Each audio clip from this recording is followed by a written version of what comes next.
இப்ப நம்ம வீட்ல கொஞ்ச நாளா நிறைய நல்ல விஷயங்கள் நடந்துட்டு இருக்கு. இது எல்லாத்துக்கும் காரணம் சுந்தரி அம்மா தான். எனக்கும் கார்த்திக்கும் கல்யாணம் நடக்க போது நம்ம அப்பா அதுக்கு ஒத்துக்கிட்டாரு தெரியுமா? தெரியும். தெரியுமா? என்ன சொல்ற? தெரியும். கார்த்தியோட அப்பாக்கு இந்த மாதிரி துரன்னு ஒருத்தர் ஃபோன் பண்ணி இந்த சம்பந்தத்தை கலைச்சு விட போறாருன்னு சொன்னதே நான் தான்.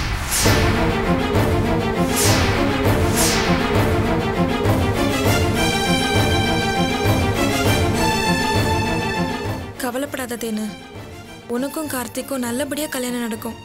ஏய், என்ன விடு, நான் எதை பத்தியும் கவலைப்பட மாட்டேன். நீ எப்படி இருக்க? இருக்கேன்.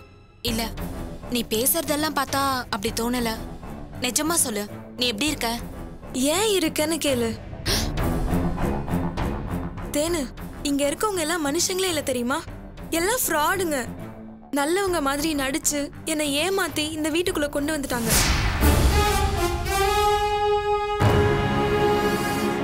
இங்க பார்த்தேன்னு எது எப்படி இருந்தாலும் சரி, இங்க இருக்க யாரையும் நான் சும்மா விட போறதில்ல. குடும்பமா இது. எந்த பக்கம் திரும்பினாலும் ராட்சசிங்களும் அரக்கனுங்களும் இருக்க மாதிரி இருக்கு. இந்த வீடு சரியான நரகம் தேனு. இங்க இருக்கவே பிடிக்கல.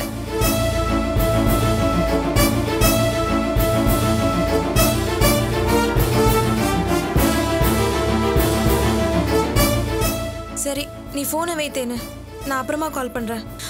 அப்புறம் அப்பாவை கேட்டேன்னு சொல்லு. அக்கா, சுந்தரி அம்மா எல்லாரையும் கேட்டேன்னு சொல்லு. நான் அப்புறமா உனக்கு ஃபோன் பண்றேன். பை.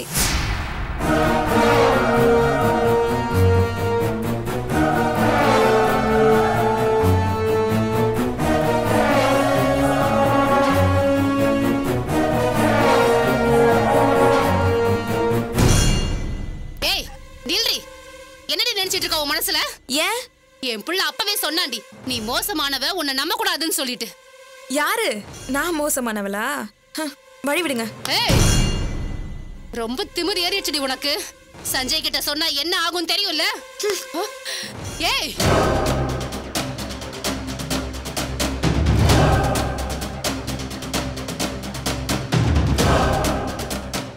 என்ன திமிரா போறா இவ? இவளை இப்படியே விடக்கூடாது.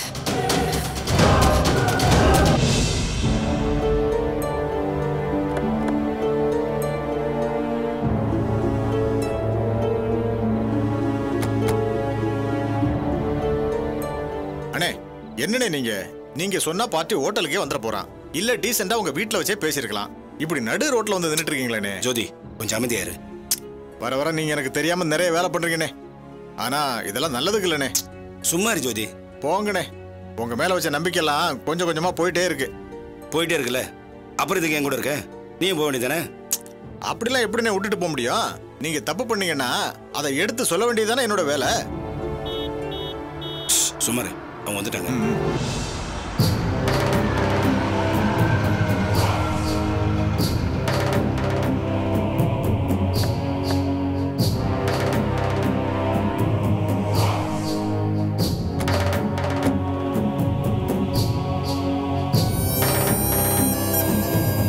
என்ன குமார், ஒரு மாதிரி சோகமா இருக்க?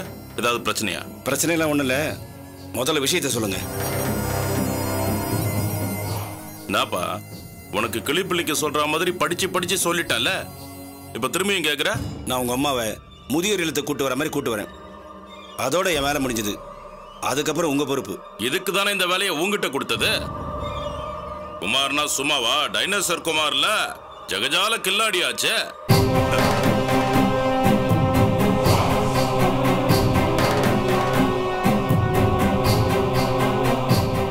என்னைக்கு கோர்ட் ஹியரிங் வருதுன்னு நான் சொல்லுவேன், அன்னைக்கு நீ எங்க அம்மாவை கூட்டிட்டு வந்தா போதும். நடுவுல ஏதாவது எடக்கு முடக்கு வேலை பண்ண மாட்டல. நீ பண்ண மாட்ட, பண்ணா என்கிட்ட மாட்டிப்பல்ல. சரி, நான் கிளம்பட்டுமா? ஒரு நிமிஷம். நான் சொன்ன மாதிரி உங்க அம்மாவை கூட்டு வந்துருவேன். அந்த செல்போனு நீ முதல்ல எங்க அம்மாவை கொண்டு வந்து ஒப்பட, நான் அந்த செல்போனை திருப்பி தந்துட போறேன். குமார், நீ என்ன நம்பணும். எப்படி நம்புறது? ஒரு சின்ன விஷயத்துக்கு என்ன நம்பாம ஏகப்பட்ட கேள்வி கேட்குறீங்க. நாளைக்கு செல்போன்ல இருக்கிற படத்தை எல்லாம் காப்பி போட்டுட்டு வெறும் செல்போனை என்கிட்ட கொடுக்க மாட்டீங்களா? அப்புறம் ஒவ்வொரு தடவை இந்த மாதிரி ஒவ்வொரு வேலையா சொன்னா எப்படிங்க சரியா வரும்? பாத்தியா பாத்தியா குமாரு, நீ என்ன தப்பா நினைச்சிட்ட. நான் அந்த மாதிரி ஆள் கிடையாது. இந்த துரை சொன்னான்னா சொன்ன வார்த்தையை காப்பாத்துவான். ஏங்க அப்படி காப்பாத்துறவர்னா உங்க அண்ணன் குடும்பத்துக்கு சேர வேண்டிய பணத்தை கரெக்டா கொடுத்துருக்க மாட்டீங்களா?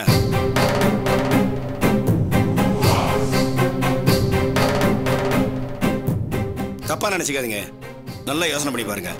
உங்க வார்த்தையை நீங்க காப்பாத்துறவரா இருந்தா இப்ப ஏன் கோர்ட்டு கேஸ் அலையறீங்க? நான் எப்படிங்க உன்னை நம்ப முடியும்? நம்ப மாட்டியா?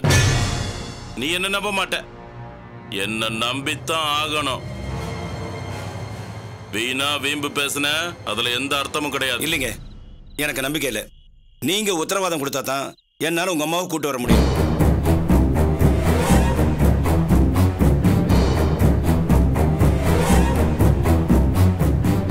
சரி, இப்ப நான் வேணா சத்தியம் பண்ணி தரட்டுமா? துரணே, இந்த மாதிரி எத்தனை சத்தியத்தை நாங்க பார்த்திருப்போம். குமாரு, என்ன விளையாடுறியா? இந்த பாரு, என் புள்ள நிக்கிறான் பாரு. பிறந்ததுல இருந்து இவன் மேல ஒரு சத்தியம் கூட பண்ணதில்ல. சஞ்சய், இங்க வாடா. நீ எங்க அம்மாவை கூட்டிட்டு வந்த அடுத்த செகண்டே செல்போன் உன் கையில இருக்கும். அதுல இருந்து நான் ஒரு காப்பியும் எடுக்க மாட்டேன். இது சத்தியம், போதுமா? சரிங்க, நம்புறேன். இப்ப மட்டும் எப்படி நம்புற? ஒரே ஒரு ஆம்பளை பிள்ளைய பத்தி வச்சிருக்கீங்க, அதனால பொய் சத்தியம் பண்ணியிருக்க மாட்டீங்கன்னு எனக்கு தெரியும்.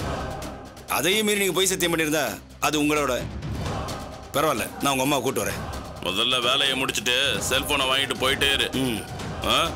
சஞ்சய், வாடா.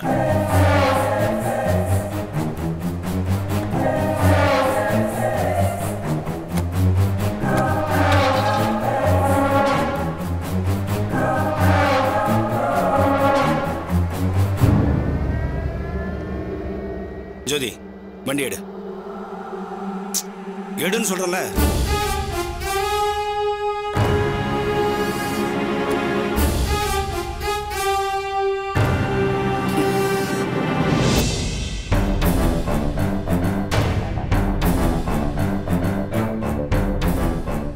என்னங்க, அவ எவ்வளவு திமிரா நடந்துக்கிட்டா தெரியுமாங்க? நான் தான் சொன்னேன்ல அவளை நம்ப கூடாதுன்னு. அது மட்டும் இல்லங்க, நம்ம வீட்டுல நடக்கிற எல்லா விஷயமும் அவளுக்கு தெரிஞ்சிருக்கு. குமார் விஷயம் அன்னைக்கு எல்லாத்தையும் அவங்க முன்னாடி தானே வச்சு பேசணும். அப்ப நம்ம என்ன பண்றோம்னு அவளுக்கு தெரியுமா? ஆமாங்க, எனக்கு ரொம்ப பயமா இருக்குங்க. இப்படி ஒருத்திய மருமகளா கொண்டு வந்து வச்சிருக்கோமேங்க. அம்மா, சாதாரணமா தான் பேசுறான்னு நினைச்சு நான் கூட ஏற்கனவே ஒரு கொலை பண்ணிருக்கேன்னு சொல்லிட்டேம்மா. ஐயோ,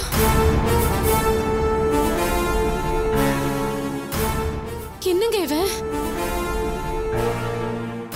டேய், என்னடா சொல்ற?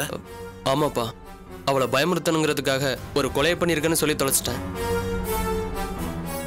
ஏண்டா, உனக்கு கொஞ்சமாவது அறிவு இருக்காடா? இப்படி போய் சொல்லிருக்கியாடா? ஏண்டா, அந்த சின்ன பையன் புஜ்ஜி பாபுவை அட்டை கம்பெனில எரிச்சு கொண்டது நீதாங்கிறதையும் சொல்லிட்டியாடா? அதெல்லாம் ஒன்றும் சொல்லல. நான் ஒரு கொலை பண்ணிருக்கேன், என்னால தப்பிச்சு வந்துட முடியும், உன்னையும் அந்த மாதிரி கொன்னுடுவேன்னு சொன்னேன். அவ்வளவுதான். அதுலதான் அவ பயந்துட்டா. ஏண்டா, பயந்தவளா இருந்தா அவ இப்படியா என்கிட்ட திமிரா பேசுவா?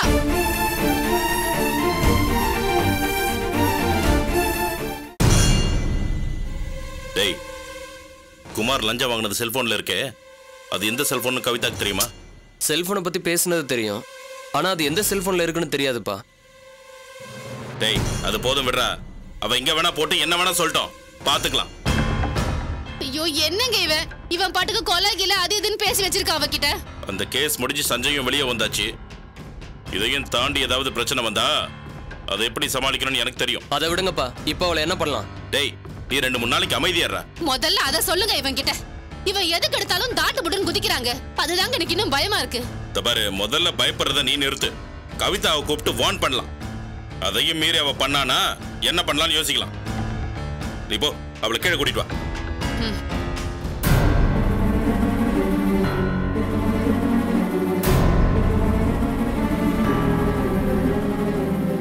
கவிதா, ஏ கவிதா, கீழே வா. வாடி.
இவ்வளவு திமிரா நடந்து வர? சஞ்சய் பேசாம இருடா.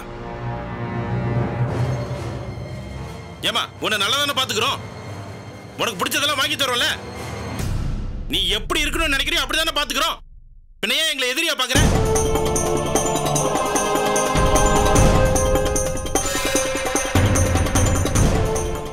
பாரு, ஒவ்வொருத்தருக்கும் அவங்க பக்கம் நியாயம் இருக்கும். எங்க பக்கம் இருந்து பாத்தீங்கன்னா எங்க நியாயம் என்னன்னு தெரியும். அப்படி இல்லாம எதுக்கு எங்களை விரோதியா பார்த்து பிரச்சனை பண்ணிட்டு இருக்க? இந்த பாருமா, நீ பாட்டுக்கு இந்த வீட்டு மருமகளா எப்பவும் போல நல்லா இரு.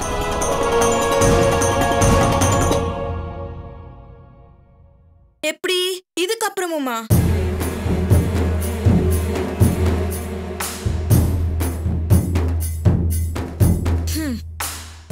நான் எப்பயோ திட்டம் போட்டுட்டேன். இந்த குடும்பத்துல இத்தோட வாரிசே இருக்க கூடாதுன்னு.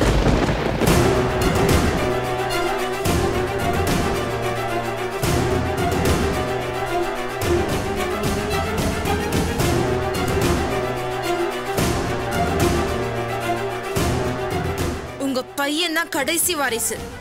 இதுக்கப்புறம் இந்த குடும்பத்துக்கு வாரிசுன்னு ஒண்ணு வரவே வராது. அடி பாவி, இது எல்லாத்தையும் திட்டம் போட்டுதான் பண்ணிக்கிட்டு இருக்கியா? இத்தனை நாளா எங்களை நம்ப வச்சு கழுத்தெடுத்துட்டு இருந்திருக்கல நீ? யாரு? நானா?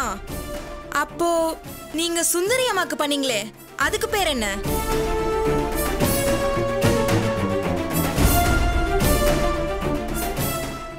எங்க அப்பாவுக்கு பண்ணீங்களே, அதுக்கு பேர் என்ன? உங்க பையன் அப்சராவுக்கு பண்ணானே, அதுக்கு பேர் என்ன?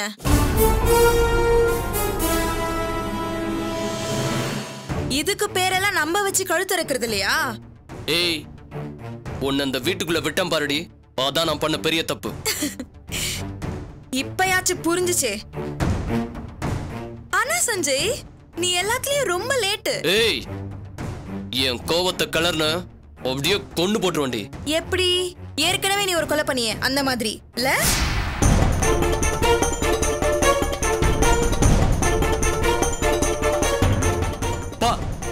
இவ வேணுனே திட்டம் போட்டு பண்றாப்பா. இவளை சும்மா விடக்கூடாது. இவளை வீட்டை விட்டு எங்கேயும் போக விடக்கூடாது. அடப்போ சஞ்சய், நீ நிறைய சினிமா பாப்பன்னு நினைக்கிறேன். நீ சொல்லிட்டா என்னால இந்த வீட்டை விட்டு போக முடியாதா? சஞ்சய், பொம்பளைய கை நீட்டி அடிக்கிறியே, வெக்கமால? நீ எல்லாம் ஒரு ஆம்பளையா? ஆம்பளையா கேட்டா? சஞ்சய் வேணாண்டா. பாரு, இன்னொரு அடி என் மேல பட்டுச்சு, மரியாதை அவ்வளவுதான் உனக்கு. என்ன என்னடி பண்ணுவ? சஞ்சய் வேணாம். என்ன பண்ணுவ? என்னடா அவ்வளவுதான் உன் வீரமா? அடிடா. பேசாதடி இனிமேல. உன்னை கொல்லாம விட மாட்டேன். அப்பா விடுப்பா. உன்னை வெறுப்பேத்திட்டு இருக்கடா. இங்க பாரு, நீ என்ன பண்ணாலும் சரி, நீ பண்ணது உங்க அப்பா அம்மா பண்ண அக்கிரமம் எல்லாத்தையும் போலீஸ்ல சொல்லாம விட மாட்டேன். உன்னை உயிரோட விட்டாதானே? என்ன வாய் பாத்துக்கலப்பா? கொஞ்சம் ஓடி வா. அவளை வெறுப்பேத்தி கோவப்பட்டேங்கடா சொல்றீங்கடா. என்ன விடுங்க. உங்க பையன் போன்னு சொல்றேன். டேய் வாடா, வந்து கொல்லன. வாடா வா. சீக்கிரம் கதவு போடு. இவன் உள்ளே இருக்கட்டும். ஏய் நீ போ மேல. போடி மேல. அவளை மேல தள்ளி போடு. எல்லாரும் சேர்ந்து என்ன பண்ணிட்டீங்கன்னு பாருங்க. என்ன விடு மேல. போடு அவளை. போ மேல. என்ன எல்லாரும் சேர்ந்து பூச்சாண்டி காட்டுறீங்களா? மரியாதை அவ்வளவுதான் வந்துடலாம். போடி போடிங்கறல. வேண்டாம், அவசியம் இல்ல, நானே போய்க்கிறேன். போ. இனிமே சோறு தண்ணி ஒண்ணுமே கொடுக்காத அவளுக்கு. அப்பா கதவை தரங்க.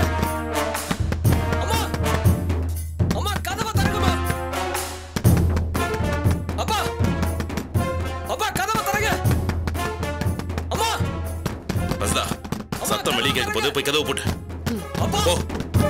அப்பா கதவை தரங்கப்பா. அப்பா அப்பா அப்பா அப்பா கதவை தரங்க. டேய் பேசாம இருடா.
என்னாச்சு? ஒண்ணும் இல்ல. இல்ல, எதையும் நீங்க என்கிட்ட இருந்து மறைக்கிறீங்க. என்னன்றத தயவு செஞ்சு என்கிட்ட சொல்லுங்க ப்ளீஸ். என்னாச்சுன்னு கேக்குறல, சொல்லுங்க. எங்க அம்மா அப்பாவும் இன்னைக்கு கடைக்கு வந்திருந்தாங்க. ஓ, அங்க வந்து உங்களையும் திட்டினாங்களா? எல்லா விஷயத்திலயும் அவங்க மேலேயே குறை சொல்லிட்டு இருக்காத சூர்யா. தப்பு நம்ம மேலேயும் தான்.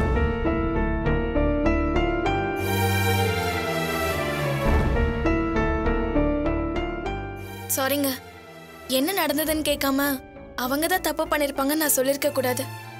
என்னங்க சொன்னாங்க? அவங்க கடைக்கு வந்து என் கூட சண்டை போட்டாங்க. பெத்த பையன் கூட சண்டை போடுறதுக்கு அவங்களுக்கு எல்லா ரைட்ஸும் இருக்கு. ஆனா அதுக்காக நட்ராஜ் அவங்கள திட்டினதை என்னால கொஞ்சம் கூட தாங்கிக்க முடியல. அவங்க பண்ணது 100% தப்பு தான். தப்பு பண்ணாலும் அவங்க ஏன் அம்மா அப்பாவாச்சே சூர்யா. புரியுதுங்க. நட்ராஜ் பேசினதுக்காக நான் உங்ககிட்ட சாரி கேட்டுக்கிறேன். அவன் வரட்டும், நான் உங்ககிட்ட என்னன்னு கேக்குறேன். பாரு, யாரு சாரி கேக்குறாங்கிறது பிரச்சனை இல்ல. இங்க விஷயமே வேற.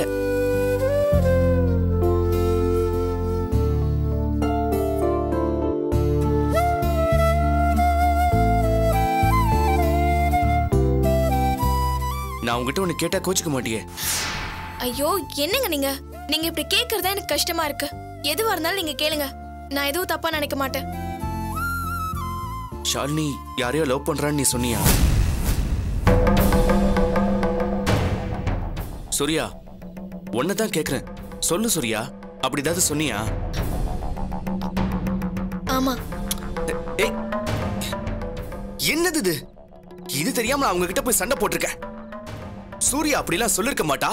அவன் நீங்க நினைக்கிற மாதிரி பொண்ணு கிடையாதுன்னு பெரிய தப்பு பண்ணிட்டனா. இப்பவும் நீங்க எந்த தப்பு பண்ணலங்க. நீங்க பேசினதெல்லாம் கரெக்ட் தான். ப்ளீஸ்ங்க, கொஞ்சம் கோவப்படாம நான் என்ன சொல்றேன்னு கேளுங்க. உங்க தங்கச்சி லவ் பண்றான்னு சொன்னது உங்களுக்கு என் மேல கோவம் வந்ததே தவிர உங்க தங்கச்சி லவ் பண்ணிருப்பாளோன்ற சந்தேகம் உங்களுக்கு வந்துதா? எல்லாருமே இப்படிதாங்க. என்ன நடந்ததுங்கிறத புரிஞ்சுக்காமலே அவசரப்பட்டு சட்டுன்னு பேசிடுறாங்க. உங்க அம்மா அப்பா பண்ணதும் அதேதான், நட்ராஜ் பண்ணதும் அதேதான், இப்ப நீங்க பண்றதும் அதேதான். உங்க தங்கச்சி யாரையும் லவ் பண்றாங்கிற விஷயம் எனக்கு எப்போ தெரியும். நமக்கு கல்யாணம் ஆன புதுசுல கொஞ்ச நாள் உங்க வீட்டுல இருந்தோம்ல, அப்போ ஒரு நாள் நீ ஏன்டா வீடியோ சாட்டே பண்ண மாட்டேங்கிற? நான் உன்னை எவ்வளவு மிஸ் பண்றேன் தெரியுமா? நம்பிட்டேன். Miss you darling. ஏய் கிஸ்ஸா, உனக்கு ரொம்ப தாண்டா தைரியம்.